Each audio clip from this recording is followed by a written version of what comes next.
Tonight, a man will stand face to face with the one who once destroyed his entire life. But this time, he is no longer alone. Derek Thompson stood in the luxurious conference room on the 42nd floor. Outside, the lights of Los Angeles stretched endlessly, like a dazzling sea of stars. His hand trembled slightly as he held the tablet. Inside were the pieces of evidence he had been forced to bury for the past 3 years. Right beside him, Helena Harrington, the most powerful female CEO in California's financial sector, sat upright, her cold gaze fixed on Henry Kim, her potential business partner. Helena's voice cut through the air, sharp as a blade. "So what you're saying is, you've never met this man before?" Henry Kim, dressed in an expensive Armani suit, his confident smile still lingering, glanced at Derek. And in that very moment, the mask fell. Across his face flashed shock, panic, then fury. What are you doing here?" Henry blurted out, forgetting the role of the elegant businessman he had been playing. Derek took a deep breath. 3 years of bowing his head to mop floors. 3 years of living in silence, like a ghost. 3 years of watching someone else parade as a success on the back of his own work. But tonight, it would all end. "I'm here," he said, his voice steadier than he ever imagined, "to take back what you stole." But to understand why this moment matters so much, we need to turn back the clock. 6 weeks earlier. The fateful night when a janitor and a billionaire woman first crossed paths, not through words, but through the language of understanding. This is the story of a single father willing to do anything for his little daughter. And it is a story that proves, sometimes, justice comes from places you would never expect. If you believe that justice always finds its way, hit subscribe to follow along with stories that touch the heart. And here's a question for you. Are you willing to pay any price to protect what's right? Even when the whole world turns its back on you? Let's go back to the beginning, where it all started. 3 years ago, Derek Thompson was not a janitor. He had once been the co-founder of a fintech company called Quantum Edge, a trading algorithm startup that even made Wall Street take notice. At 34, with an MIT degree in hand, and a college friend he trusted like a brother, Henry Kim. But more important than his career, Derek had Emily, the wife he loved, and Zoe, his 5-year-old daughter with big brown eyes and a smile that could melt the world. Everything began to change the day the doctor announced that Zoe had progressive hearing loss. Not complete deafness, but serious enough to require hearing aids and learning sign language. "This condition will worsen over time," the doctor said, his voice gentle but firm. "The family needs to prepare for the possibility that she will lose her hearing completely before the age of 10. Derek remembered that night, as if it were yesterday. Zoe was fast asleep in her room. Emily had locked herself in the bathroom sobbing. And he sat on the living room floor, with his laptop open, teaching himself ASL, American Sign Language. Every sign, every gesture. He told himself, if his daughter had to live in a silent world, then he would learn to step into that world with her. But Emily, she could not bear it. "I didn't sign up for this life, Derek," Emily said one rainy October night, her voice cold as if she were reading a contract. "I'm still young. I want a normal family. Not this. Zoe is our normal family." Derek could hardly believe his ears. "She only needs hearing aids and special classes, and lifelong speech therapy, and endless pitying stares." Emily shook her head, tears streaming down. "I'm sorry. I know I'm selfish, but I can't." 2 weeks later, Emily left, not alone. She went with Marcus, a handsome broker at a rival firm. She left behind divorce papers and a 5-year-old child struggling to understand why her mother wasn't coming home anymore. Derek remembered that night like it was carved into stone. He used clumsy signs to answer Zoe. "Where's Mommy?" Zoe signed, eyes brimming with tears. "Mommy needs time alone," Derek signed back, swallowing his tears. "But Daddy is here." "Daddy will always be here." While Derek was clinging to the fragments of his broken family, Henry Kim had already begun quietly destroying their company from within. Everything collapsed on a February day. At 11 p.m., Derek received an email from the lawyer. "Need urgent meeting. There is a serious issue with company accounts." It turned out Henry had transferred $4.3 million from the investment fund into personal accounts. And worse, those accounts were under Derek's name. "You have to believe me," Derek pleaded in the emergency meeting with the board and attorneys. "I don't know anything about these transactions. It was Henry who—" "Derek," Henry interrupted, his voice trembling like an Oscar performance. "I know you've been stressed with Zoe and Emily, but to accuse me of this is too much." "The metadata of the emails," Derek shouted. "Check the IP addresses, the login history. I wasn't even at the office those days. I was taking Zoe to her audiology appointment at UCLA." But Henry had prepared too well.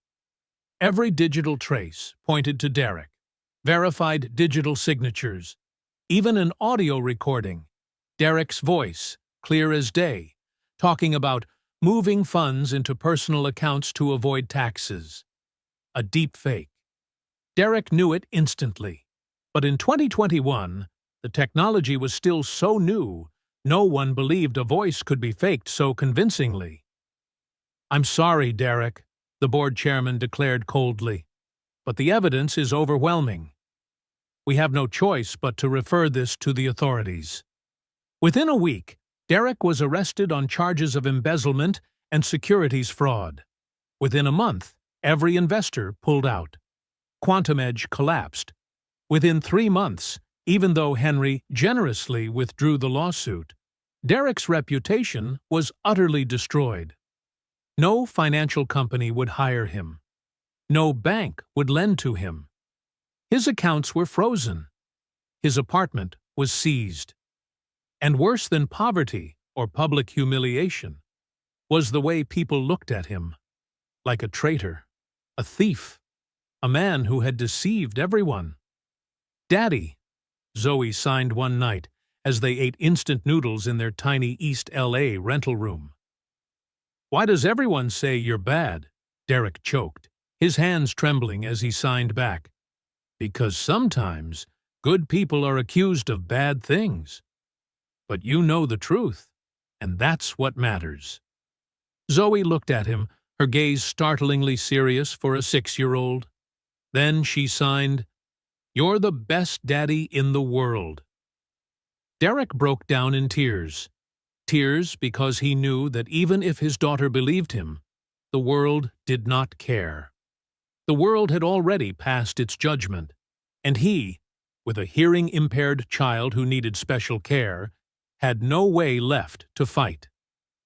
3 months later, Derek took a night janitor job at Le Bernardin, Beverly Hills. His shift ran from 11 p.m. to 7 a.m. While he worked, Zoe slept at Mrs. Rosa's, a kind elderly neighbor who babysat for cheap. Every night, Derek scrubbed the gleaming marble floors, cleaned tables where the wealthy dined on meals that cost more than his monthly rent. In the morning, he returned, made breakfast for Zoe, took her to school, then collapsed into sleep for a few hours before repeating the cycle. 3 years passed this way. 3 years of invisibility. 3 years of existence. But not of truly living. Until one September night. Derek saw a woman sitting quietly at a corner table, using sign language to place an order. But the waiter had no idea what she was saying. And in that very moment, Derek's life began to change. Tuesday night in September, 2:15 a.m. Le Bernardin was nearly empty, with only a few familiar tables of the elite, people who never had to worry about waking up early the next morning. Derek was wiping down the bar, his movements mechanical after 3 years of repetition, when he heard the uneasy voice of a young waitress. "I'm so sorry, ma'am." "Let me get the manager." Derek looked up. At the corner table by the window, an older woman sat. Around 60, her silver hair neatly pinned, wearing a simple but elegant dress. She was signing with her hands, clearly in sign language. The waitress only stood frozen, her face filled with panic and helplessness. Derek's chest tightened. He knew that feeling too well, that sense of being trapped in a world where no one understands your language.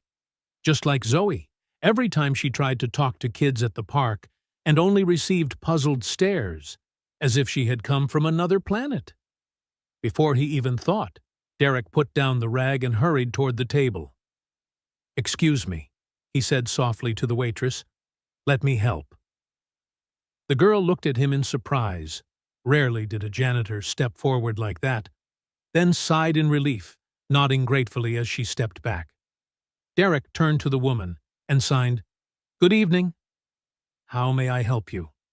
Her face lit up, disappointment melting into surprise, then into pure joy.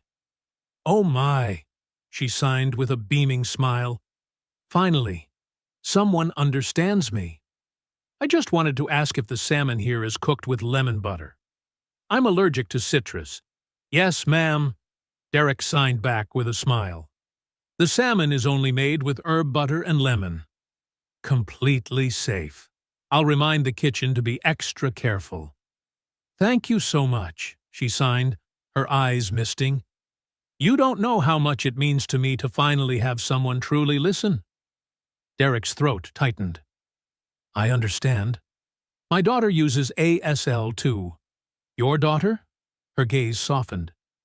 On the reservation list, Derek read the name, Ruth Harrington. "How old is she?" Ruth signed. 8. Her name's Zoe, a beautiful name. "Zoe means life in Greek." Ruth signed slowly. "You're a good father." Not everyone is willing to learn ASL for their child. Derek didn't know how to respond.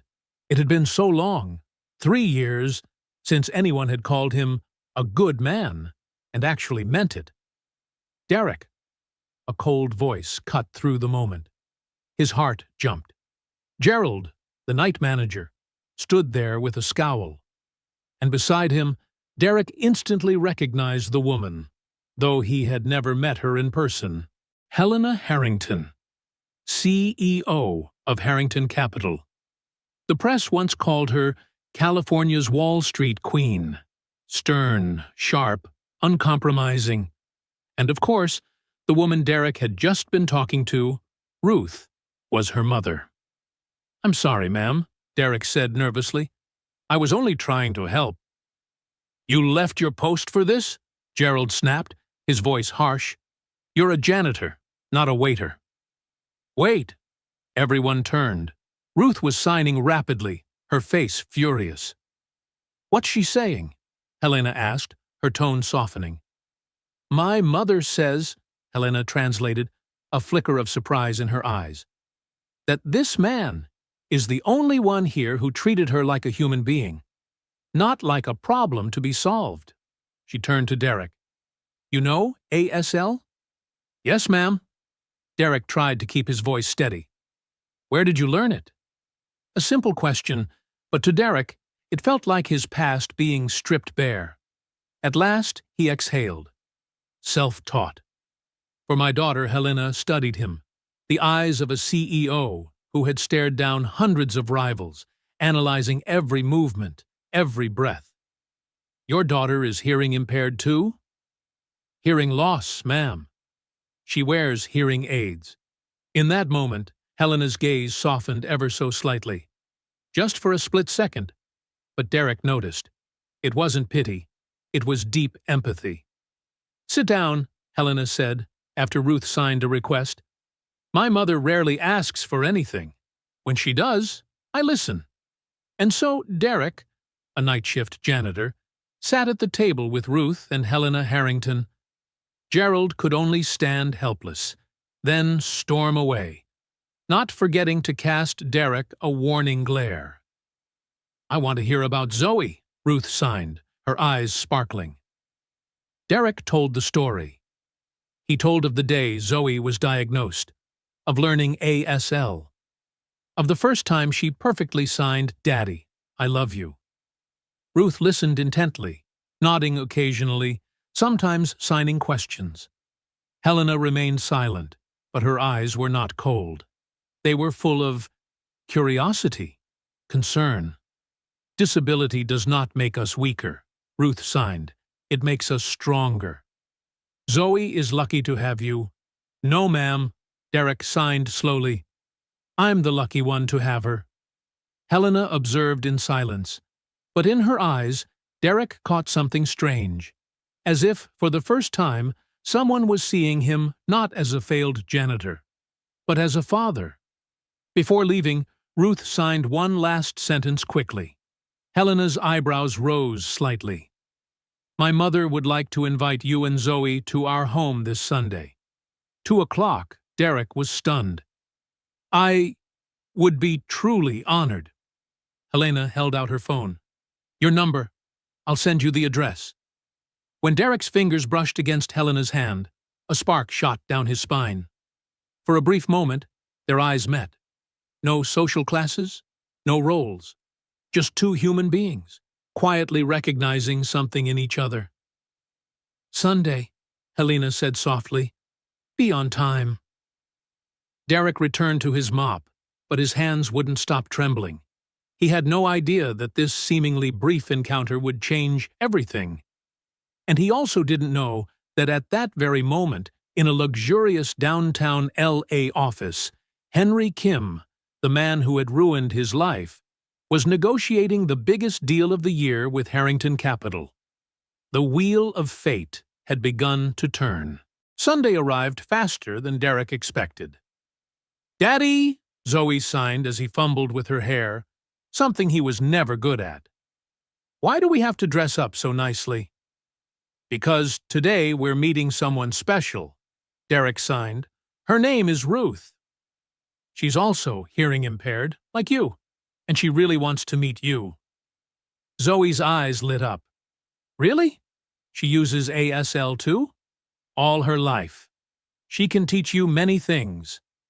They took the bus. Derek still couldn't afford a car, to Bel Air.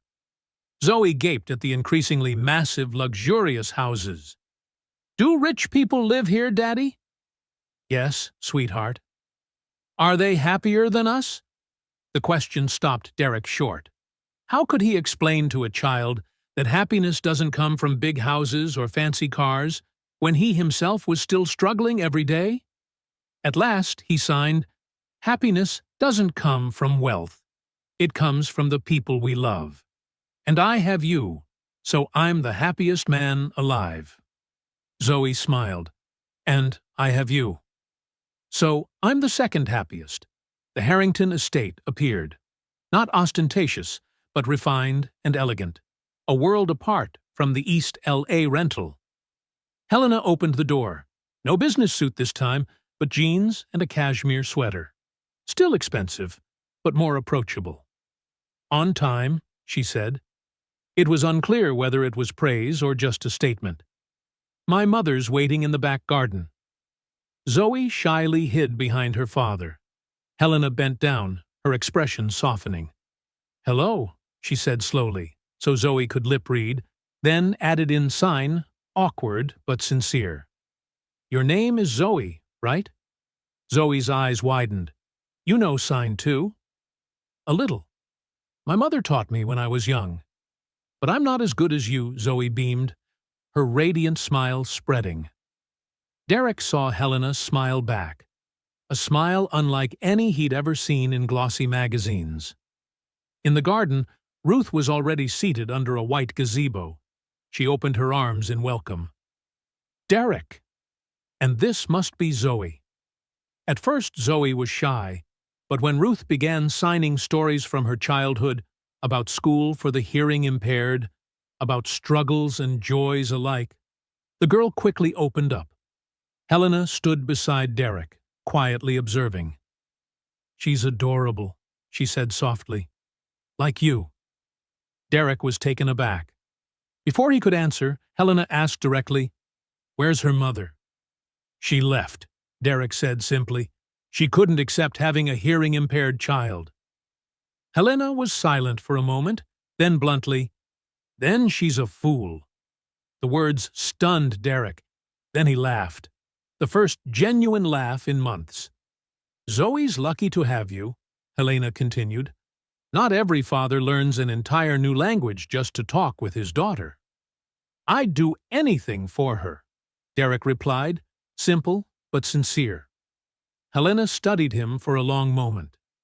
"What did you do before working at Le Bernardin?" Here it was, the question Derek dreaded most. But Helena's eyes were too direct, too perceptive for him to lie. "I used to work in finance, algorithm engineer, co-founded a startup." "Then why?" Helena hesitated. "Because I was accused of embezzlement," Derek said flatly. "A friend, a partner, framed me with evidence that made me look like a thief. The charges were dropped, but my reputation was destroyed. Nobody hires someone branded a fraud." Helena froze. "What's that partner's name?" Derek hesitated, but then, seeing her gaze, he whispered, "Henry Kim. Quantum Edge Financial." Helena's face went pale. "What is it?" Derek pressed. "You know him?" "Not just know." Helena took a deep breath. "Henry Kim is negotiating a merger with Harrington Capital. It's going to be the biggest deal of the year." Derek's entire world crashed down. Henry Kim, the man who had ruined him, was now on the brink of partnering with Helena Harrington. And Derek understood one painful truth. Who would believe a janitor?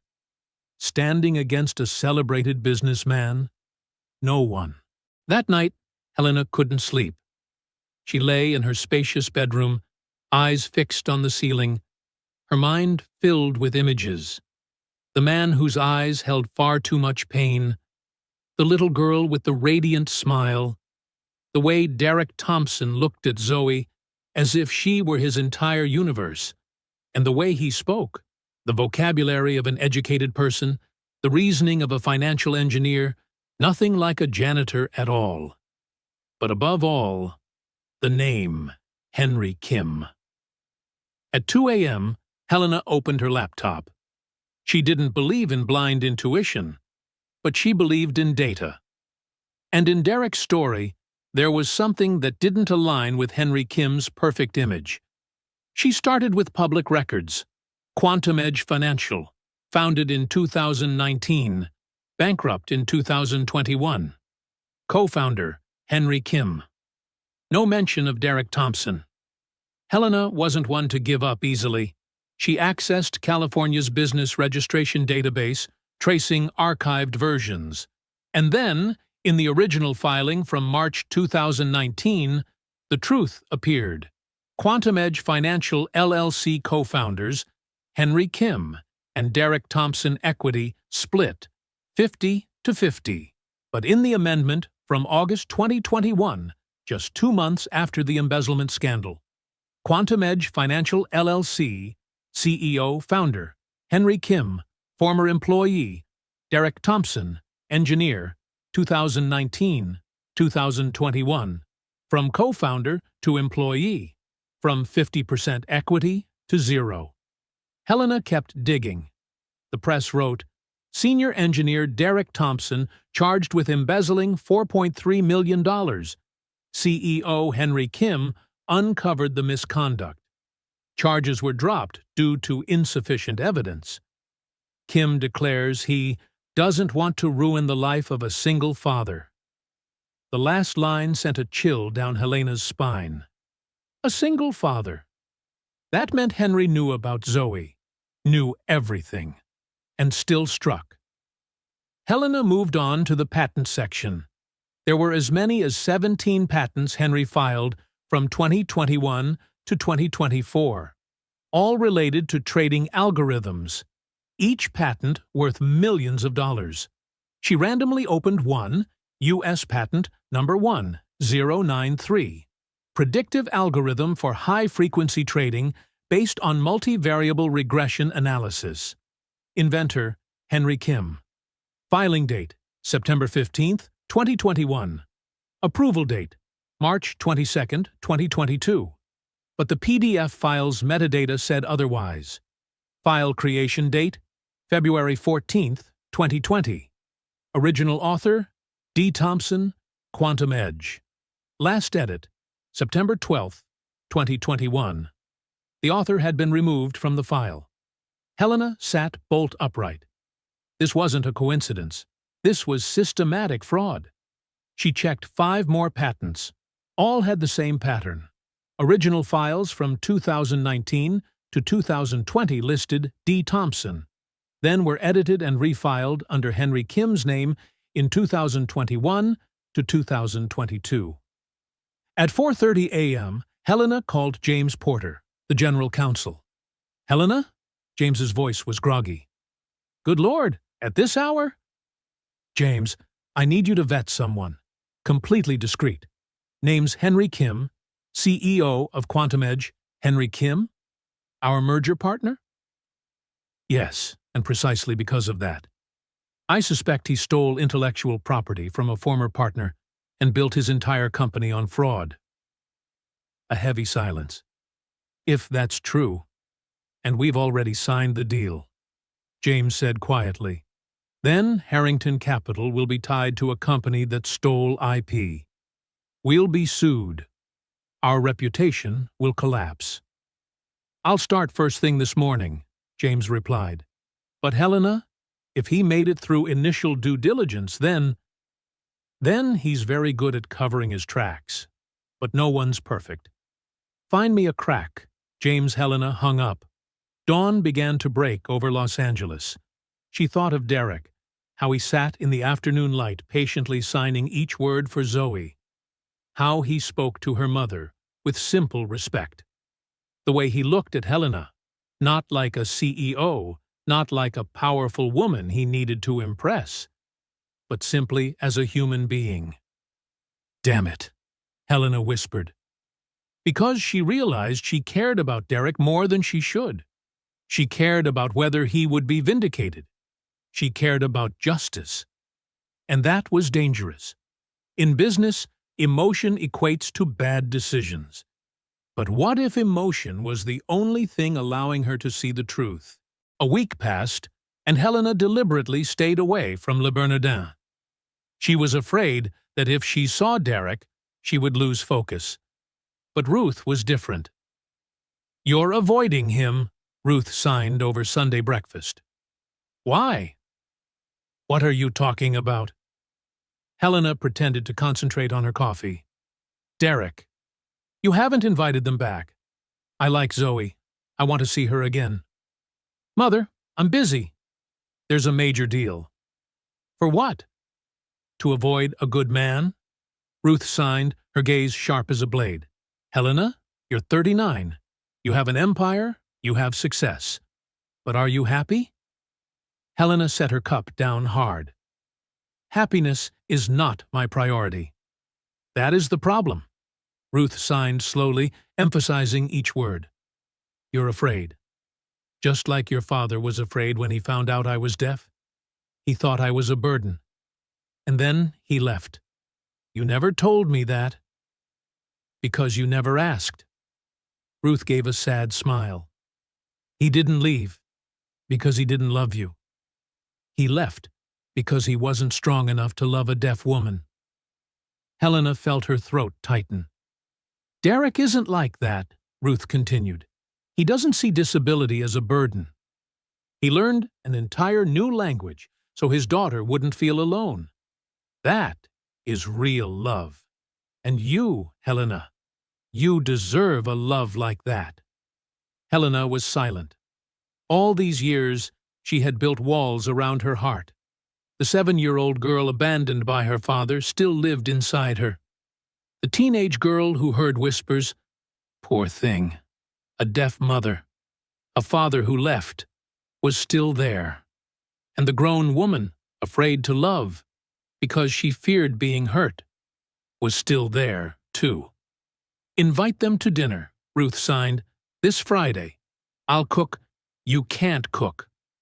Then you cook, or order in. I don't care, but invite them. For you, not for me. That night, Helena drafted a message to Derek. Her fingers paused several times before she sent it. My mother misses Zoe. Dinner at our house this Friday, 7 p.m. Are you free? The reply arrived 5 minutes later.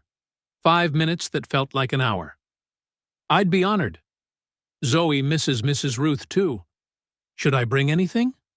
Helena smiled. Just come. And Derek, thank you for trusting me. A pause. Then her phone buzzed. Thank you for listening. Not many people do that. Friday came. Derek stood at the Harringtons' door in the only dress shirt he had left from his former life. A bit loose because he'd lost weight, but freshly laundered and neatly pressed. You look handsome, Daddy, Zoe signed, wearing the little dress Mrs. Rosa had given her. So do you, my little princess, Derek signed, adjusting her hair bow. The door opened. Not Helena, but Ruth. You're here, she signed, pulling Zoe in.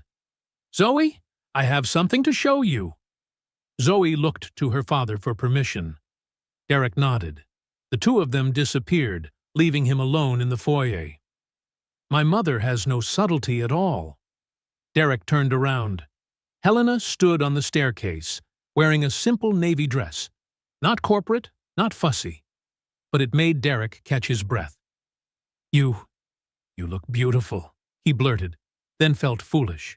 But Helena smiled, a genuine smile. Thank you. You too. The air stilled for a moment. Then Helena came down. Derek, I need to talk about Henry. About the deal. About everything she told him. About the metadata. About the amended filings. About evidence not yet enough to convict, but enough to kill the deal. And for the first time, Derek heard it straight from Helena. I believe you. A glimmer of hope returned. But at the same time, Helena warned him. Henry was too skilled at concealment. More evidence was needed. And she had a lead, a former engineer named Miguel Santos, who had just resigned for ethical reasons and still had emails Henry sent. Emails instructing them to edit metadata before filing the patents. Derek was stunned. That was direct evidence. A smoking gun. On Monday, James will arrange a meeting with Miguel. Will you come? Helena asked. Derek looked at the woman before him, the one risking her reputation, her career, and hundreds of millions of dollars to help him reclaim justice. Why? He asked. Why are you doing all this for me? Helena stepped closer. Because for the past 3 years, I've met hundreds of entrepreneurs. They all wanted something from me. Money, connections, power. Then I met a man mopping a restaurant floor who didn't know who I was, and he spent 15 minutes talking to my mother. Simply because it was the right thing to do. Her voice softened, trembling slightly. That's when I knew you were different. And I wasn't wrong. Zoe and Ruth came downstairs, laughter filling the house. Zoe signed excitedly. Mrs. Ruth says next week she'll teach me to make cupcakes. Derek looked at his beaming daughter, then at Helena. In that moment, he knew, whether or not Henry was brought down, whatever the future held, this moment, here, was worth more than anything. Monday, he said. I'll be there. Helena nodded. For the first time, she held out her hand. Not a business handshake, but like a promise. Derek took it, and they both knew. Something had begun. Something bigger than justice. Perhaps the beginning of love. Monday, 10 a.m. Morrison and Associates Law Offices on the 28th floor, downtown L.A. Derek sat in the luxurious conference room, the kind of room he'd been familiar with 3 years ago, but that now made him feel like an outsider. Beside him were Helena and James Porter, a silver-haired attorney with eyes sharp as a scalpel. Across from them sat Miguel Santos. Miguel looked much older than the last time Derek had seen him. Gray at the temples, deep lines etched around his eyes, but his gaze was the same. Honest, tired, laden with guilt. "Derek," Miguel's voice was hoarse. "Brother, I'm sorry.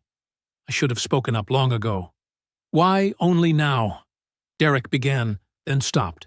Too many emotions, anger, relief, hope, surged at once. "Because I was a coward," Miguel said plainly. "Because I have a wife and 2 kids about to start college. Because Henry paid me $250,000 a year, more than anyone would pay a 50-year-old engineer. Because I convinced myself that staying silent wasn't exactly collusion." "But it is collusion," Helena said, her tone cold, not judgmental, simply the truth. "It is," Miguel nodded, staring down at the table. "For 3 years, I haven't slept through a single night. Every time I saw a patent with Henry's name on it, things I knew Derek had created, I felt a part of me die." "So, why now?" James asked, pen poised. "Why did you quit last month and decide to speak up?" Miguel took a USB drive from his pocket. "Because Henry did it again, to a young engineer named Sarah Chen. She's 26, fresh out of MIT, incredibly talented. She developed an AI algorithm that predicts market volatility with 87% accuracy." "Let me guess," Helena said. "Henry stole her work." "Worse. Henry fired her for poor performance, forced her to sign a severance with an NDA, then filed a patent under his own name." Miguel looked straight at Derek. "That's when I realized, if I kept quiet, 3 years from now there'd be another Miguel Santos sitting here saying, 'I knew the truth about Sarah,' but stayed silent." He slid the USB toward James. "Everything's on this. Emails Henry sent me instructing, adjust the metadata. Detailed directions on how to remove Derek's name from the original files. Internal meeting minutes with audio recordings where Henry explicitly says, 'We need to eliminate all traces of Thompson before we go public.' Why did you keep these?" Helena narrowed her eyes slightly. "You know these are criminal evidence."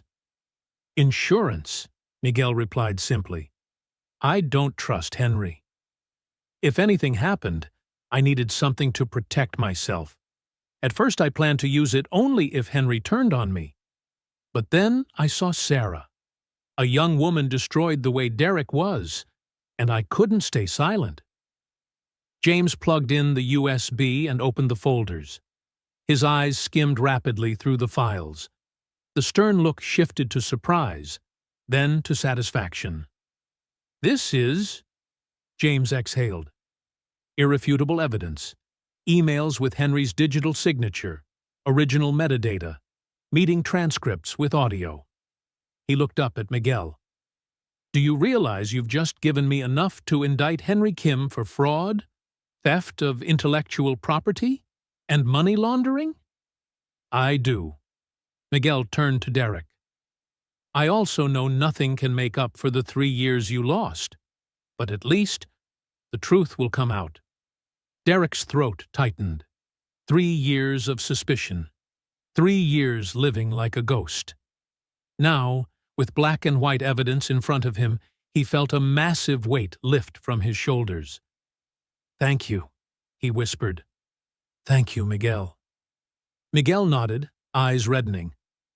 "I only regret not doing it sooner." Helena rose decisively. "James, prepare the file. I want to meet Henry Kim this weekend, formally." "And the merger?" James asked carefully. "Cancel it." Immediately, Helena didn't hesitate. Draft a notice to investors. Harrington Capital doesn't partner with criminals. News of Harrington Capital canceling the deal with Quantum Edge spread quickly through the financial world. By Tuesday afternoon, Bloomberg was running the headline, Harrington Capital withdraws from $820 million deal, citing due diligence concerns. Helena's phone buzzed non-stop. The board, investors, partners, everyone wanted to know why she walked away from the year's biggest deal. The emergency board meeting took place that evening. Helena sat at the head of the table, facing 7 expressions that mixed worry and anger. $820 million, said Richard Cole, the ever-skeptical CFO, tensely. Helena, that's $820 million. And you canceled over due diligence concerns without consulting the board? I canceled, Helena said calmly, because Quantum Edge is built on stolen intellectual property. If we buy it, within 6 months we'll face lawsuits from the rightful owners. Legal costs, damages, and reputational harm will far exceed $820 million. Do you have proof? Another member asked. Helena nodded to James. He presented Miguel's emails, metadata analysis, meeting recordings. The more they listened, the graver their faces grew. Good God, someone murmured. Henry Kim is a fraud. Not only that, James added. We found at least 3 other instances where Henry stole employees' work. Sarah Chen is only the latest. Richard still wasn't convinced. Fine. Henry's a fraud. But that's his problem, not ours. We can still buy the company at a discount, fire Henry, and keep the assets. Those assets don't belong to us, Helena said bluntly. They belong to the people who created them. And I'm not building Harrington Capital on theft. Sounds noble, Richard sneered, but this is business, not charity. Shareholders don't care about ethics. They want returns. Then they should care about not being sued into oblivion, Helena replied, her voice icy. Richard, if you want to build an empire on the bones of innocence, kindly submit your resignation. I don't work with people who lack ethics. The room fell silent. Richard stared at Helena, weighing whether to challenge her. In the end, he backed down. Fine, he said. But if this decision hits the stock price, don't say I didn't warn you. The meeting adjourned. James followed Helena out. You know Richard won't let this go, he said quietly. He'll try to unseat you. Let him try. Helena pressed the elevator button, exhausted. James, I've built this firm from nothing over 30 years. I'm not letting a greedy CFO wreck it. That's not what worries me. James paused. Helena, are you sure this decision isn't influenced by personal feelings? What do you mean? I mean Derek Thompson. You met him. You believe him. And now you're staking the firm to help him.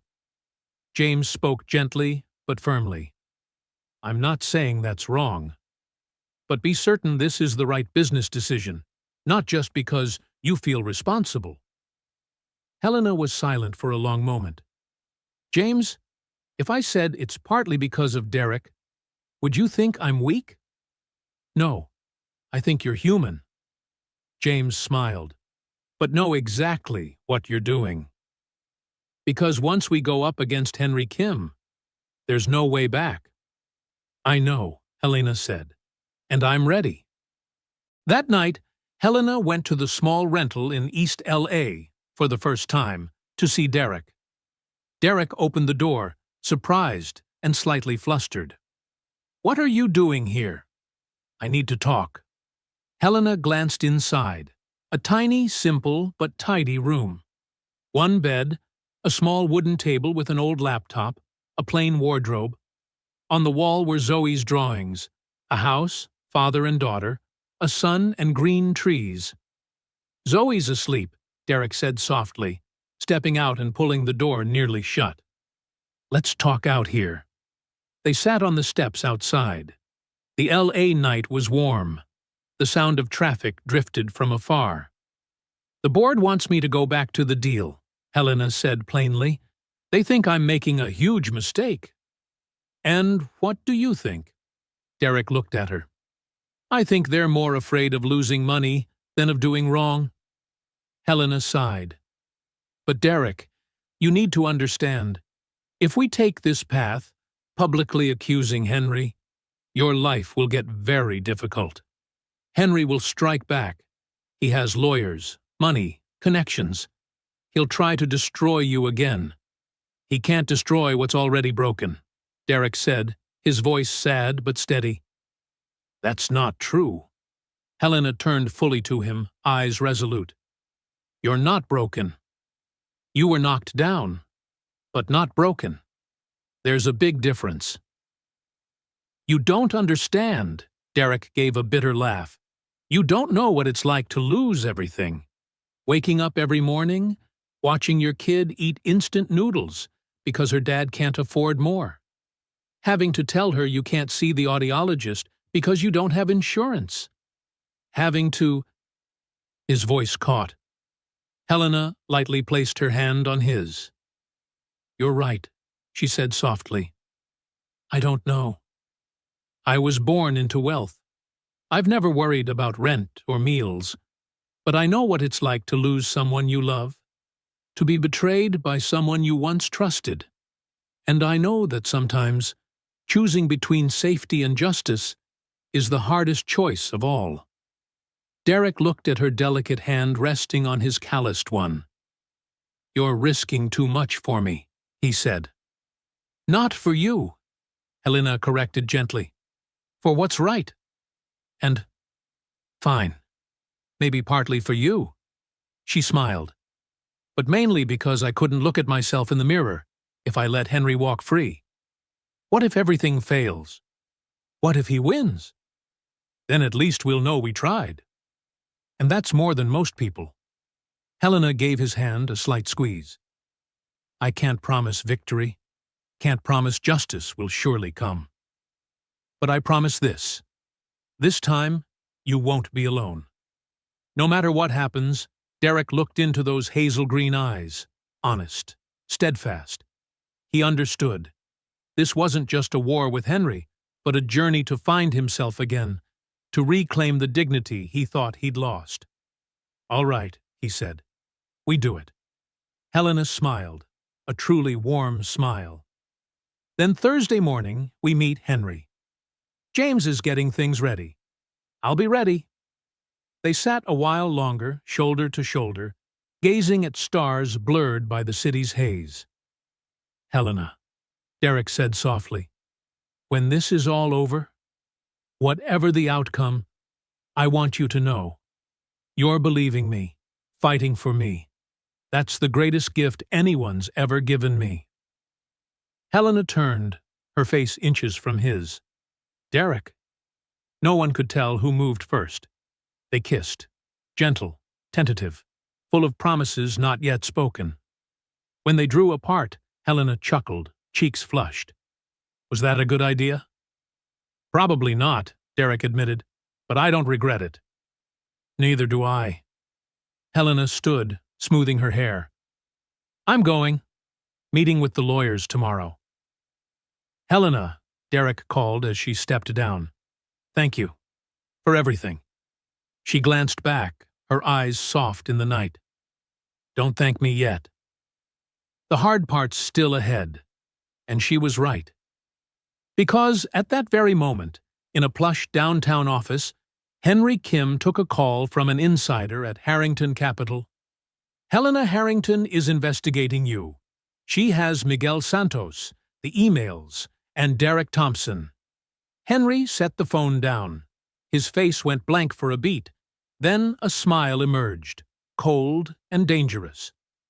"Well then," he said to the empty room, "let the war begin." Thursday morning. Harrington Capital offices. Conference room on the 40th floor. Derek stood in front of the building, looking up at the glass mass glittering under the California sun.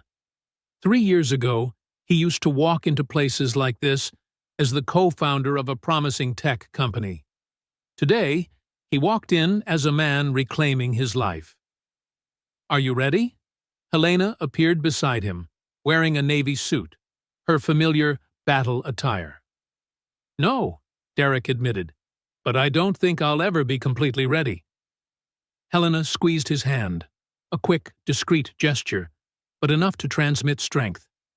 "Remember, we have evidence. We have the truth. Henry only has lies." They entered the elevator and went up to the 40th floor.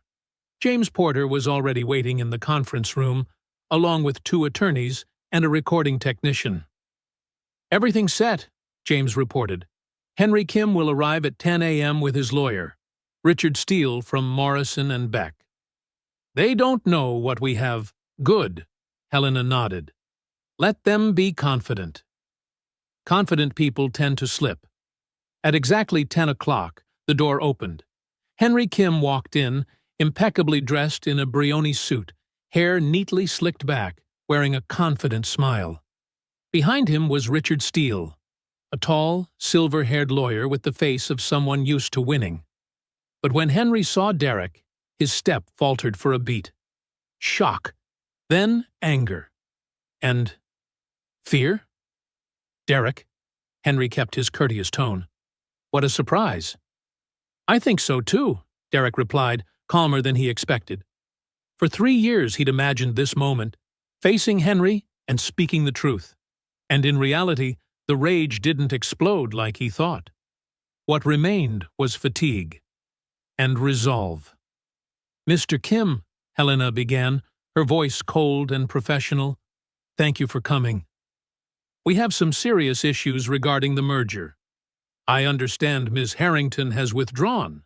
Henry sat down, still at ease. "I hope we can clear up the misunderstanding." "There is no misunderstanding," James said, opening his laptop.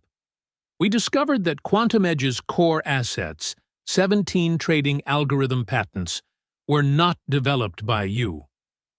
Richard Steele immediately cut in.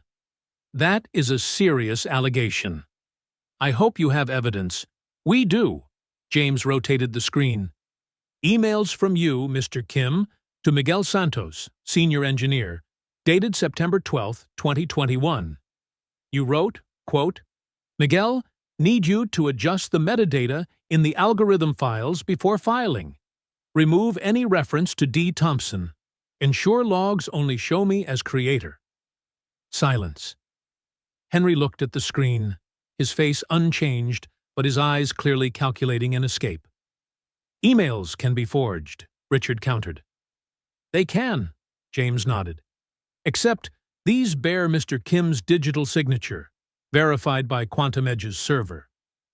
And we have 47 similar emails, plus an internal meeting recording from September 8, 2021, where Mr. Kim explicitly says, 'We have to eliminate Thompson completely. No one can know he was ever a co-founder.'" Henry still said nothing, but his hand clenched the armrest. "That's not all," Helena continued. "We have documents showing you systematized this behavior. Sarah Chen, David Rodriguez, Priya Mehta, at least 3 other employees whose work was stolen, who were fired on false pretenses, and whose patents were filed under your name, Ms. Harrington." Richard tried to regain control. "These allegations are—" "The truth," Derek spoke up for the first time, drawing everyone's eyes to him. "And you know it's the truth, Henry. You know because you planned it step by step, exploiting me at my weakest. Zoe had just been diagnosed, Emily had left, to steal everything I created." Henry finally spoke, chillingly calm. "Derek, I understand you've had a hard time. I truly sympathize. But what you're fabricating—" "Fabricating?" The 3 years of pent-up bitterness caught in Derek's throat. "You call the 17 patents I developed fabrication? You call the metadata proving I'm the original author fabrication? You call your own emails ordering my name deleted fabrication? Derek, Helena set a light hand on his shoulder, reminding him to stay calm. Fine. Henry switched tactics, his tone softening. Let's suppose, purely suppose, there were some misunderstandings about Derek's contributions. We can resolve this civilly. Derek, I'll compensate you. Add your name to the patents as co-inventor, 10% equity, and $5 million in cash. The room fell silent. $5 million. A number that could change Derek and Zoe's lives. Derek looked at Helena. She only looked back, saying nothing, letting him choose. No, Derek said at last. I don't want your money, Henry. I want justice. Justice? Henry laughed coldly. Derek, in the real world there's no justice. There are winners and losers. And you, my old friend, lost 3 years ago. No, Helena spoke, her voice like steel. 3 years ago, you cheated. Today, we correct that Richard tried once more. Ms. Harrington, if you make these accusations public without being able to prove— We can prove it, James concluded. In court, if necessary. We have sufficient grounds to indict Mr. Kim for fraud, theft of intellectual property, document falsification, and possibly money laundering. If Mr. Kim chooses to fight, Richard growled. We're ready, Helena replied. But perhaps Mr. Kim should consider. A public trial means the press will dissect every detail. The patents are withdrawn. His company collapses, and he faces prison. Henry looked around, at Derek, Helena, James, the attorneys, the recorder. Then he stood. This meeting is over, he said icily. Richard, let's go. Henry? Derek called as Henry's hand touched the doorknob. Just one question. Do you regret it? Destroying the life of a friend? Of a single father who once trusted you like a brother? Henry paused and turned. There was no remorse in his eyes, only pure rage. Regret? Henry curled his lip. Derek, you've always been weak. Emotions drive your decisions. Zoe, Emily, morality. They all slowed you down. I did what was necessary to succeed. If I could do it over, I'd do exactly the same. In that case, Helena said coldly, see you in court. The door shut with a thud. Derek sank into his chair, his hands shaking. He'd imagined this moment for 3 years, and the truth was that Henry neither apologized nor regretted anything. There was no humanity left. You did very well, Helena said softly, sitting beside him. I wanted to take the $5 million, Derek confessed. Part of me wanted to, just to end it all. But you didn't. Because you know there are things more important than money? Or because I'm a fool? Derek laughed wearily. No, James said from the head of the table. You refused, because if you accepted, you'd also be accepting Henry's version of the story. It would mean Zoe would grow up believing her father was compensated for a misunderstanding, not that he fought for the truth. Derek stayed silent, but inside he knew James was right. Henry Kim was not the type to give up. 3 days later, Zoe's school called. Mr. Thompson? The principal's voice was tense. We need you to come immediately. There's a serious issue concerning Zoe. Derek's heart almost stopped. Is she okay? Is she hurt? No, but there are allegations regarding Zoe's living environment. Derek abandoned his shift and rushed to the school. In the principal's office, there wasn't just the principal, but also a woman in a black suit wearing a badge from Child Protective Services, CPS. Mr. Thompson, the principal began with difficulty, CPS received an anonymous report. Substandard housing, lack of appropriate medical care for her hearing condition, and insufficient financial ability to raise a child with disabilities. Derek's world reeled. Who reported this? Anonymous, the CPS officer replied. But we must investigate every allegation. Where's Zoe? She's in class. Please understand, we're not assuming you're a bad father, but our responsibility is to ensure a safe, appropriate living environment. The room is small, old, but clean, Derek nearly cried out. Zoe has food, a warm bed, and love. I work all night, so she has everything. As for medical care, the woman continued, still in an official tone, records show Zoe missed 2 audiology appointments in 6 months. Because I don't have insurance, Derek said in despair. I'm saving up. I'll take her when I have enough. Mr. Thompson, her tone softened. I'm not saying you're a bad person, but sometimes love alone isn't enough. A child with special needs requires more. No, Derek shook his head violently. You can't take my daughter. Zoe needs me. This is only an open investigation, she reassured. Someone will conduct a home visit this week. If everything is fine, Zoe stays with you. And if not? The answer lay in the silence. Leaving the school, Derek called Helena, his hands trembling so much he had to dial 3 times to get it right. Henry, he said when she picked up, Henry is going after Zoe. What? Helena froze. Derek told her everything. CPS, the allegations, the risk of losing custody. Damn it, Helena blurted, the first time he'd heard her swear. Henry's move. He wants you to drop the case by hitting what you value most. And he might succeed. Derek's voice broke. Helena, I can't risk losing Zoe. Justice, truth. None of it matters if she isn't with me. Listen to me. Helena's voice turned firm. We'll fight. I'll call the best family lawyer in the city. We'll prove the accusations baseless. What if it's not enough? A brief pause. Then we'll make it enough. Derek, trust me. That night, lying next to a sleeping Zoe, Derek wasn't sure trust would be enough. The CPS inspection took place on Wednesday. Derek cleaned every corner meticulously, not because it was dirty, but because he wanted perfection. Zoe's clothes were neatly folded. The fridge was full. Helena had quietly transferred money, despite his objections. The inspector was a middle-aged woman named Mrs. Chen, unrelated to Emily. She walked around the room, taking notes, asking questions. Where does Zoe sleep? On the bed. I sleep on a mattress on the floor. Why aren't there 2 beds? The room only fits 1 bed.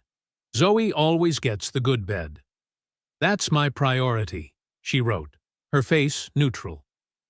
Mr. Thompson, how did you end up in this situation? I see you used to be a financial engineer. And Derek told her. Everything.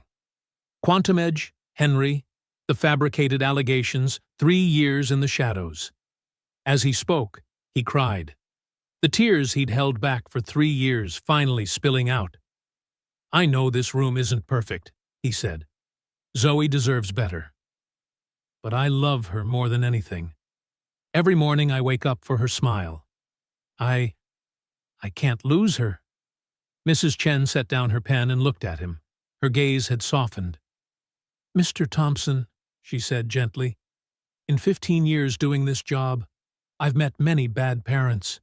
Neglectful, abusive, who see their children as burdens. She paused. You are not one of them. So I will write that although living conditions are not ideal, the child is loved, cared for, and prioritized. I recommend closing the case. Derek nearly collapsed with relief. But, she continued, you need improvements. Zoe must attend audiology appointments. She needs health insurance.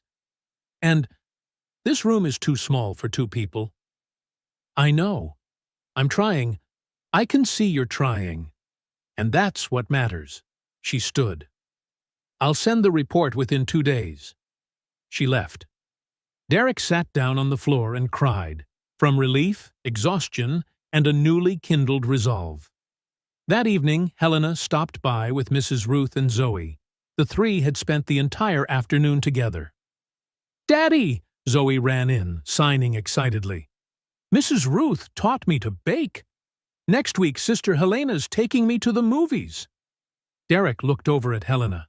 She stood in the doorway, her expression somber. "Thank you," he whispered, "for keeping her away from all of this." "Derek," Helena stepped in after Zoe and Mrs. Ruth went inside, "we need to talk." The way she said it made Derek's heart sink. "The board voted," she said softly. "Richard Cole persuaded enough people. They want me to withdraw from the case against Henry." "Oh." The glimmer of hope went out. "I said no." Derek looked up, stunned. "I said, if you want me to quit, fire me. And if they fire me, I'll resign and pull 40% of the shares. Harrington Capital will collapse." "Helena, you can't." "I can." "And I did?" She took his hand. "They're adjourning for 3 days to reconsider their position. But I know they'll cave. Lose me, and the firm loses more than a single deal. And if they don't cave," Helena smiled, tired but genuine, "then I will be unemployed. Maybe I'll apply as a waitress. The restaurant's hiring, I hear." Despite everything, Derek burst out laughing. "You'd be the worst waitress in history." "Maybe. But at least I'd know I did the right thing." They stood there, hand in hand. Derek realized he loved this woman, not because of wealth or power, but because she dared to stake everything on what she believed. On him. "If this costs you everything, I still have what matters." She looked straight into his eyes. "I have truth. I have integrity. And I have you." Before Derek could respond, a noise from the inner room cut in. Zoe ran out, eyes shining. "Daddy, Mrs. Ruth says next week we'll make pizza at her house. I get to shape my own pizza." Derek knelt to her level. "That's wonderful, Princess. But it's late now. Time for bed." "I'm not sleepy," Zoe pouted. Helena signed to Zoe. "If you sleep early, next week I'll take you to Disney." "Deal?" Zoe looked at her father, then at Helena, and nodded. "Deal." Zoe went into the room. Mrs. Ruth sat reading, signing a story to her. Derek and Helena stood on the tiny balcony, just big enough for two. "You're good with her," Derek said softly. "Zoe makes everything easier. She's special." Helena leaned on the railing, looking at the city night. "Derek, I need to say this before we go any further." "Further?" "With the lawsuit. And with us," Helena turned back, her gaze serious. "James confirmed. Henry is preparing to strike back. He hired a major PR firm to deny the accusations. He's ready to burn millions to drag out litigation until opponents are exhausted." "I'm not surprised." "There's more." Helena hesitated. "Our source says Henry will smear you personally. He's hired investigators to dig into your past. Anything he can use." Derek gave a bitter laugh. "No need to dig. My past is a public mess." "Not all. He's trying to pull Emily in," Helena said quietly. "Your ex-wife. He wants Emily to testify that you're unfit as a father." Derek felt his blood freeze. "Emily would never—" "She left Zoe once," Helena said frankly. "James's intel says she's in financial trouble. Marcus, the man she left you for, has gone. Low salary. High credit card debt.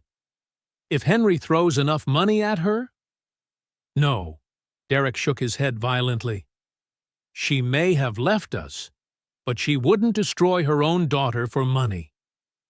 "Are you sure?" The question hung in the air. The truth was, Derek wasn't sure. He had once thought he knew Emily, the woman he'd planned a future with.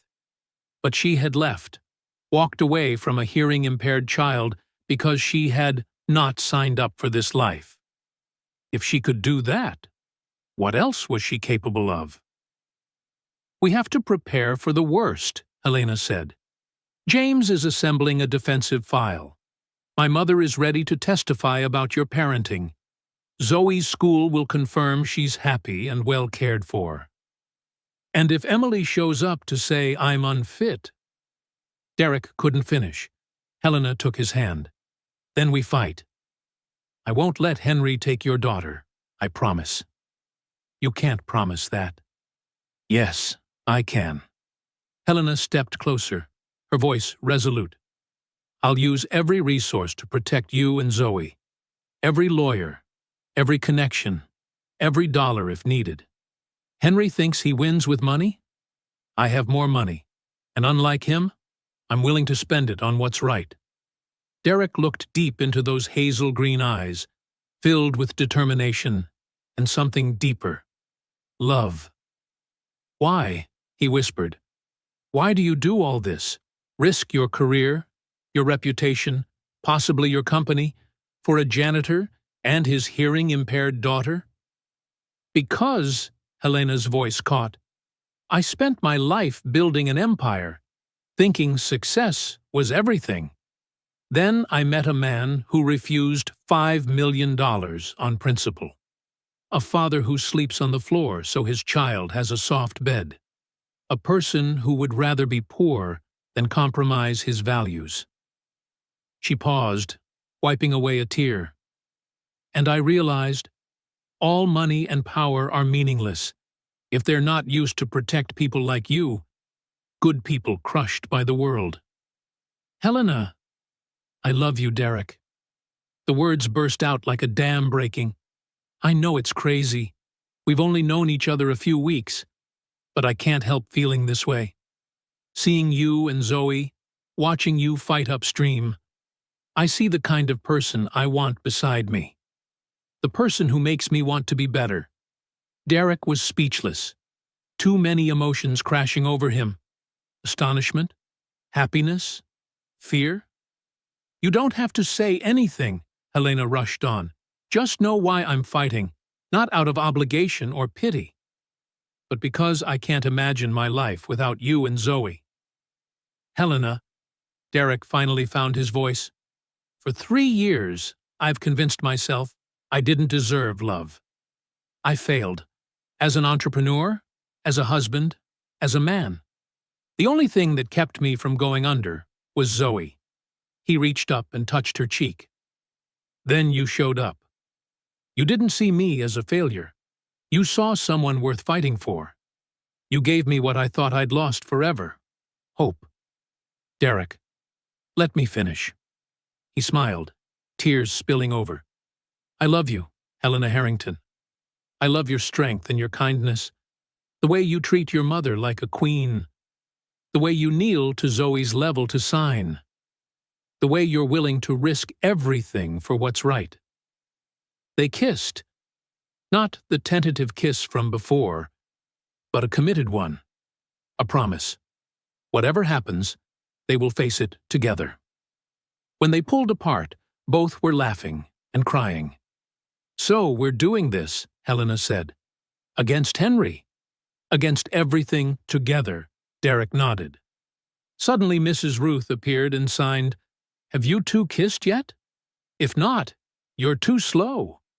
Helena and Derek burst out laughing, pure, relieving laughter. "My mother can't keep a secret," Helena shook her head. "I like that about her," Derek smiled. But before they could prepare for the legal battle, Henry struck again. Friday morning, the Los Angeles Times ran a front-page story. Harrington Capital CEO accused of favoritism. Romantic involvement with plaintiff in suit against business partner.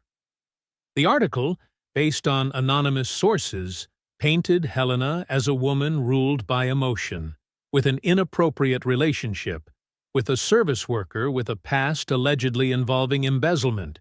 It implied the entire lawsuit was personal revenge, not justice. Worse, there were photos. Helena and Derek standing on the balcony of the rental. A private moment. Someone had been watching. Someone had taken the shot. Helena's phone exploded. Investors demanded explanations. The board called an emergency meeting. Reporters swarmed the headquarters. That afternoon, the board met. This time there was no cautious support, only anger. "This is a PR disaster." Richard Cole slammed the newspaper on the table. "Helena, you've turned Harrington Capital into a joke." "I've turned it into a company with principles," Helena replied. "There's a difference." "Principles don't pay dividends," Richard barked. "You're romantically involved with the plaintiff, a blatant conflict of interest." "I met Derek after deciding to investigate Henry," Helena said calmly. "My personal relationship did not affect my business judgment." "The market disagrees. The stock is down 12% since this morning." "That's a short-term reaction. When the truth about Henry comes out—" "If the truth comes out," Richard shot to his feet, face flushed. "Henry's made you the villain. Now every accusation looks like a lover's vendetta. You destroyed your own credibility." The room fell silent, because Richard had a point, and everyone knew it. "What do you want me to do?" Helena asked quietly. "Quit? Let Henry win?" "We want you to step down." One member, Sarah Winters, whom Helena had considered an ally, spoke up. "Temporarily. Until the scandal blows over." Helena felt the ground tilt. "You're pushing me out." "Not firing. Paid leave, 6 months," Sarah offered weakly. "If I refuse?" "We'll vote to remove you," Richard said coldly. "Helena, you built this firm. Don't let it collapse over a man. Derek is not a man. He's the victim of fraud. If we turn away, we're no different from Henry Very Noble," Richard sneered, "but unrealistic. This is business. Sometimes you have to cut your losses." Helena looked around. 7 faces. 5 lowered their eyes, avoiding her gaze. Only James and one other looked at her with helpless sympathy. "Fine," Helena said at last. "I'll take a leave." Audible sighs of relief. "But," she continued, her voice like steel, "the lawsuit against Henry Kim continues. Whether my name is on it or not, James will represent Derek Thompson. And if anyone obstructs this, I will pull all my shares and watch this firm collapse." "Helena, this meeting is over." She stood and walked out without looking back. That evening, Helena went to Derek's rental, alone, eyes reddened, utterly exhausted. "They forced me to take a leave," she said simply. A boulder of guilt settled in Derek's gut. "Helena, I'm sorry. I never wanted—" "Don't," she cut him off. "Don't apologize. I chose this, and I would choose it again. But your firm, just a firm. It can be rebuilt." She closed the door and sat on the edge of the bed. "But if I let Henry win, if I quit now, I'll never be able to look at myself in the mirror again." 30 years, she whispered, head in her hands. "I built Harrington Capital from nothing, and in 1 week, everything fell apart." Derek sat beside her, holding her. "Not everything. You still have yourself. You still have what you believe, and you," Helena said softly against his shoulder. "I still have you." They sat for a long time, holding each other in the dark, listening to the street outside and each other's breathing. "What do we do now?" Derek asked. Helena lifted her head, wiping her tears. "Now we fight. But not Henry's way, not in the shadows, not with PR tricks, not with personal attacks." "How then?" "Step into the light. Tell the whole story. On television if necessary. No concealment, no shame. Only the truth. You mean. I mean everyone will know about Zoe, about Emily, and about how you lived these 3 years." Helena squeezed his hand. "I know that's your private life. But Derek, That's the most powerful weapon. The true story of a good man crushed by ambition. Derek thought of Zoe, of the whole world knowing she was hearing impaired, knowing her mother left, knowing her father is a janitor. A part of him wanted to shield her, but another part, the part that had fought for 3 years, the part that had just seen hope in Helena's eyes, knew that sometimes painful truth is the price you pay to buy justice. "All right," he said. "We'll do it." The interview was scheduled for the following Tuesday on 60 Minutes, America's most prestigious investigative program. Journalist Laura Hahn had been following the case and saw the story behind the sensational headlines. Live broadcast, James reminded them during prep, about 20 million viewers. They'll ask everything: Emily, Zoe, even the relationship between you and Helena. You need to be truly ready. "I'm ready," Derek replied, though his hands still trembled slightly. Helena sat beside him, squeezing his hand. "We're doing this together." "I'll be right next to you." "And I will too," an unexpected voice said. Mrs. Ruth walked in, followed by Miguel Santos. "I want to tell my story as well," Miguel said, "about how I stayed silent. And how silence hurts good people." Derek was choked up. A week earlier, he'd thought he was completely alone. Now he had a whole team by his side. The night before the broadcast, Derek couldn't sleep. He lay on the mattress on the floor, listening to Zoe's steady breathing on the bed and thinking about tomorrow. At 2 a.m., his phone buzzed, a text from an unknown number. "Derek, it's Emily. We need to talk." Right now, he shot up, heart pounding. 3 years without contact, and on the very night before the biggest interview of his life, Emily appeared. He called Helena. "Emily wants to see me." "Don't go alone," Helena said firmly.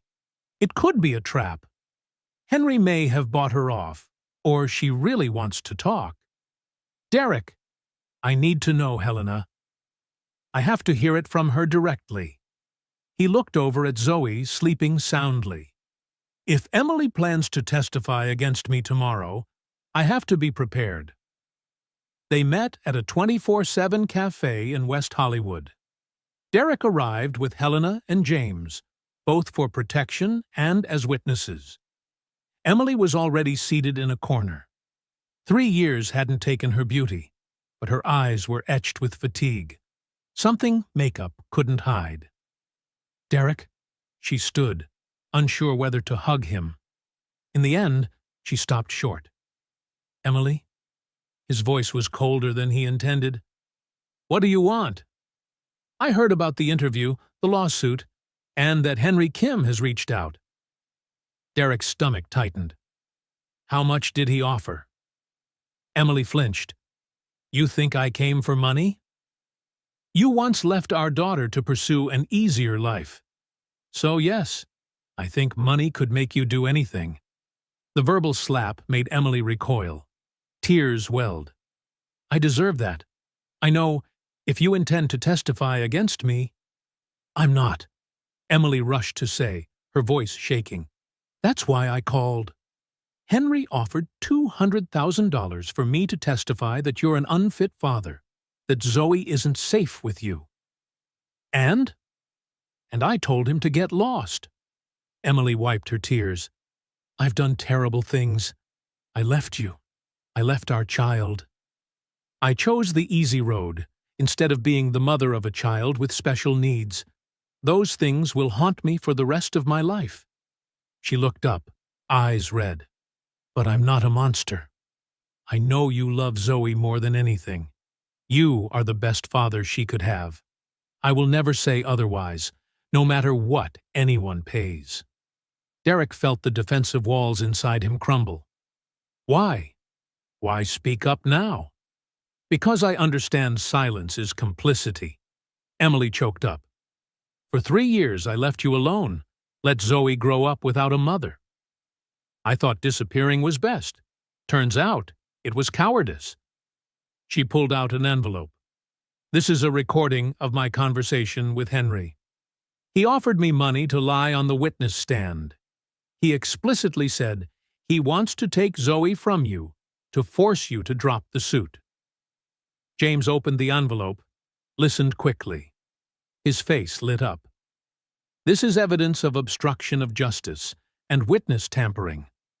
Combined with what we have, this is a knockout blow." Emily turned to Helena. "You're Helena Harrington." "Yes." "Thank you," Emily said sincerely, "for doing what I should have done." For standing by Derek, Helena only nodded. There was nothing to add. Emily looked at Derek. "I'm not asking for forgiveness, but I'll be there tomorrow. I'll tell the truth, that I abandoned my family, and it was the biggest mistake of my life. Derek Thompson is the best man I've ever known. Zoe is lucky to have him as her father." "Emily." Derek didn't know what to say. "I'm not asking to be absolved," she stood. "I just want to finally do one right thing. For our daughter." Emily left. The three sat in silence. "She seems sincere," Helena said softly. "She is," Derek sighed. "But that doesn't erase 3 years." "No," Helena took his hand. "But maybe it's a beginning. Everyone deserves a second chance, Derek, even those who once hurt us." CBS Studio in Los Angeles. Under the blazing lights, Derek sat across from Laura Hahn, aware that 20 million people were watching. Beside him, Helena, Miguel, and, unexpectedly, Emily. In the audience, Zoe with Mrs. Ruth. The girl didn't understand everything, but she knew her father was doing something very important. "Mr. Thompson," Laura began, 3 years ago you were the co-founder of a promising fintech company. Today, you work the night shift as a janitor. What happened?" Derek told it all. Quantum Edge, Henry Kim, the embezzlement allegations, Emily leaving, 3 years in the dark. His voice trembled at first, then grew steadier as the story flowed. He hid nothing. The shame, the nights crying in the bathroom while he thought Zoe slept, even the moments he wanted to give up, to disappear, because life was too heavy. "What kept you going?" Laura asked softly. Derek looked toward Zoe. "My daughter," he signed, even as he spoke in English. "Every morning, her smile reminds me to be strong. Not for me, for her." Seeing her father sign, Zoe signed back. "I love you, Daddy." The studio went silent. Even the crew hardly breathed. Laura turned to Miguel. "Mr. Santos, why did you stay silent for 3 years?" Miguel spoke about his cowardice, choosing financial safety over what was right, about the day he saw Sarah Chen treated the same way Derek had been, and how he could no longer stay silent. "I'll live with this guilt for the rest of my life," Miguel said. "But at least now, I can live with myself." Then came Emily's turn. Laura did not pull her punches. "Ms. Martinez, 3 years ago you left your husband and your hearing-impaired daughter." "Why?"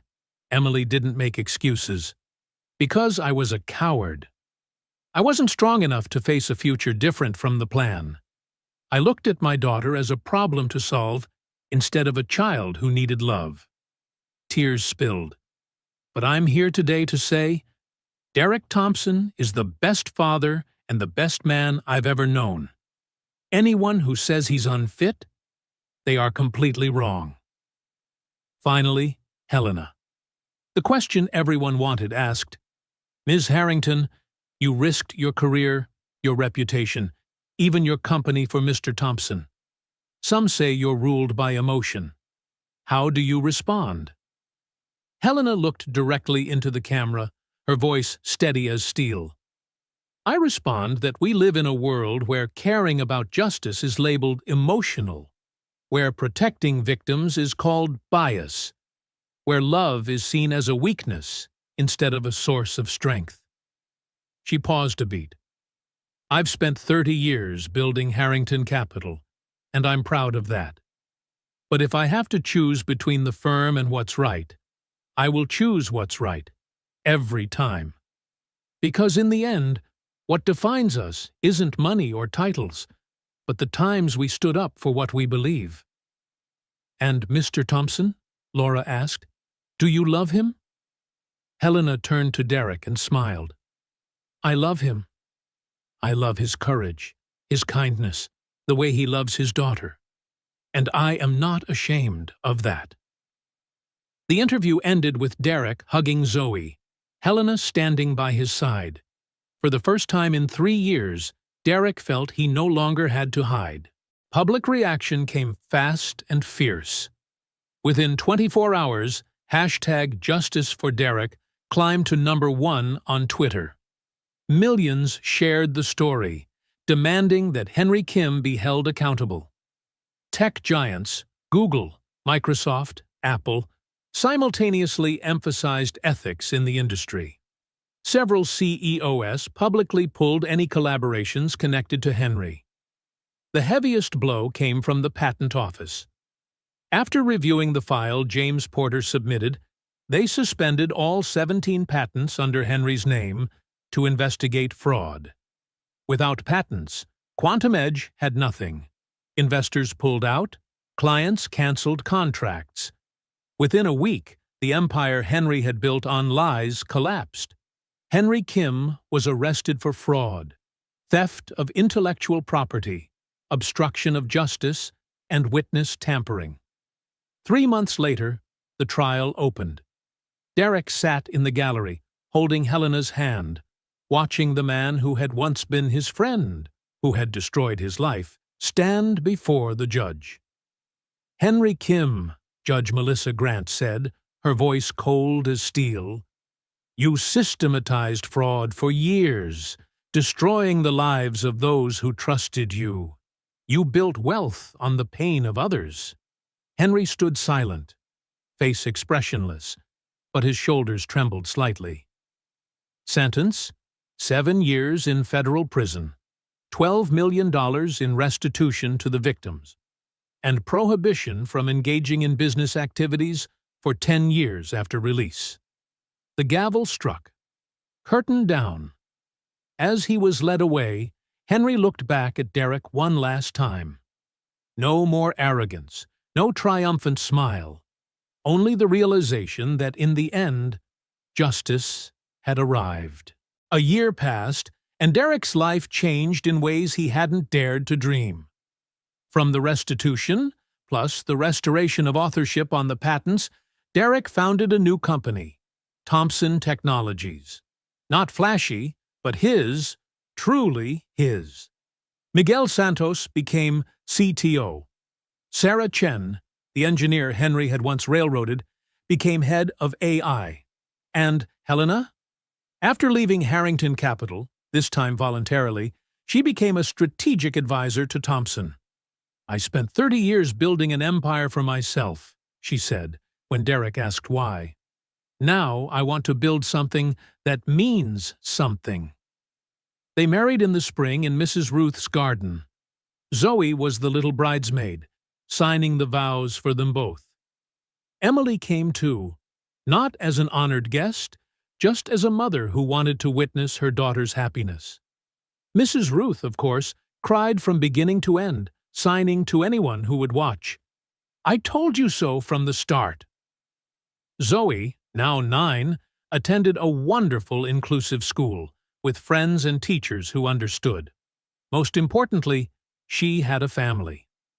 Daddy, she signed at dinner in the new house, big enough that everyone had a room of their own. Can I ask something? Of course, Princess. Is everything better now than before? Derek looked around the table.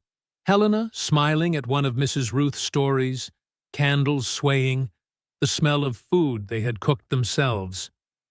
Yes, sweetheart, he signed. Much better. Because we're rich now? Derek laughed. Not because of that. Because we don't have to hide anymore. Because I get to be myself. Because we have a family. In the true sense, Zoe nodded solemnly. I like it better this way. That night, After Zoe fell asleep, Derek and Helena stood on the balcony of the new house. Not as big as Helena's old mansion, but it was theirs, looking down at the city. "Do you regret it?" Helena asked. "All of it? The 3 lost years?" Derek thought. "I can't say I'm glad it happened, but it taught me who's worth trusting, who matters. And it brought me to you." "Diplomatic answer," Helena laughed. "Honestly?" Derek turned to her, serious. "If I could avoid it all, the pain, the shame, 3 years in the dark, but it meant never meeting you, never learning I'm stronger than I thought, never seeing Zoe become the brave girl she is today, I wouldn't trade it." "You'd choose the pain." "I choose the journey. Because it brought me here." He kissed her forehead. "To a home, to a family, to you." Helena leaned into him, and they stood listening to the city. "Funny, isn't it?" she said softly. "Henry thought destroying you meant winning. In truth, he freed you to become who you were meant to be." Derek considered it and realized she was right. At Quantum Edge, he'd been swept into the race. Money, status, proving himself. At Thompson, he was building something meaningful. A company that treated people fairly, where innovation wasn't built on deceit. "Remember the first night we met?" Derek asked. "When I signed with your mother?" "How could I forget?" That night changed everything. I used to think, here's a woman out of my league. And I'm just a janitor you'd never look at twice. But I did look, Helena smiled, and I saw a decent man, a devoted father, a person who refused to break under circumstance. And I saw a woman who dared to risk everything for what's right, who taught me that love isn't a weakness. They kissed, not dramatically, but the kiss of people who have fought together, fallen together, and then risen together. A sound came from the bedroom. Derek went in to find Zoe sitting up, worried. "What is it, Princess?" "I dreamed about before, the tiny room, when you were always sad." Derek sat beside her. "That's over. We're not going back. Promise?" "I promise," he signed, then added, "And do you know why I can promise?" "Because now we have a family. We have Helena. We have Mrs. Ruth. We have so many people who love us. We're not alone anymore." Zoe thought for a moment, then signed, "Now I have Mommy Helena." Derek's heart clenched, not with pain, but with happiness. "If that's what you want to call her, then do. Helena loves you like her own. I know." Zoe smiled, lay down. "You can go now. I'm sleeping. I have a math test tomorrow." Derek kissed her forehead, turned out the light, and stepped back outside. "She called you Mom," he whispered. Helena's eyes lit up. "Really?" And she said it like it was the most natural thing in the world. "Maybe, to her it is." Helena laughed, wiping away tears. "God, I didn't think I'd cry over this." "You're a mom now," Derek hugged her. "Welcome to the team." Terrible hours, low pay, but the emotional benefits are priceless. They stood in the quiet hallway, listening to Zoe's steady breathing, and both felt that they were home. 6 months later, Thomson Technologies launched its first product, a trading algorithm platform built on ethics and transparency. "We believe technology must serve people," Derek said on stage before investors, clients, and the press. "And success means nothing if it's built on lies." He paused, looking out over the audience. 4 years ago, I lost everything to someone who exploited trust. I lived in the dark, thinking life was over. Today, I stand here, not just as a CEO, but as someone who understands that failure isn't an ending, it's the beginning of something better. Applause thundered, but Derek looked only to the front row, where Helena sat with Zoe and Mrs. Ruth. I've also learned that family isn't just blood, he continued. It's the people who stay when it's hard, who believe in you when the world doubts, who love you for who you are. After the launch, when the crowd had thinned, they stood on the building's rooftop. You did great, Daddy, Zoe signed. I'm proud of you. Thank you, Princess. Mrs. Ruth signed, smiling warmly. I knew from the start you'd get back up. Good people always do. Not always, Derek signed back. But this time, because of all of you. Helena stood beside him, looking out at the city. The same city where, 4 years ago, everything fell apart. Now, everything was different. Not because the city had changed, but because they had. Did you ever think we'd be here? She asked. No. Never, Derek laughed. 4 years ago, if someone had told me I'd marry a billionaire CEO, have my own company, and a happy Zoe, I'd have said they were crazy. And if someone had told me I'd walk away from Harrington Capital for a man who once mopped floors, Helena chuckled, I'd have shown them the door. And yet, here we are. Yes, here we are, Helena repeated, resting her head on his shoulder. Zoe ran up, tugging both their hands. Daddy, Mom, can we go home now? I'm hungry. Let's go. Derek smiled. As they left, an unusual family born from suffering and bound by love, Derek glanced back at the city one last time. Somewhere, Henry Kim sat in a cell, facing the consequences of his choices. Somewhere, Emily was rebuilding her life, living with her regret. Somewhere, many others were still fighting their own battles, believing they were alone. But those stories were for another day. Today, Derek Thompson, once a financial engineer, then a janitor, now a CEO, a father and a husband, just wanted to go home to his family. For the first time in 4 years, when he thought of home, he didn't see a cramped room and a mattress on the floor. He thought of laughter, of meals around the table, of Zoe signing stories from school, of Helena wearing the reading glasses she hated to admit she needed, of Mrs. Ruth adding one more dish to the spread. He thought of love, and that was enough. People ask if I hate Henry Kim.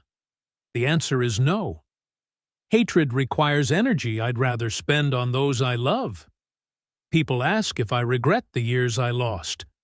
The answer is complicated. I regret the pain Zoe had to witness, but I don't regret the journey, because it taught me who I am. And if you ask what I want people to remember from this story, I want them to remember that no one is invisible. No one is alone. Sometimes the rightest thing is to believe in someone when the whole world doesn't. Because that's what Helena did for me, and that made all the difference.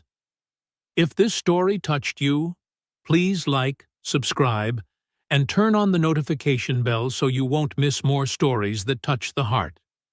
Thank you for watching to the end. See you in the next video.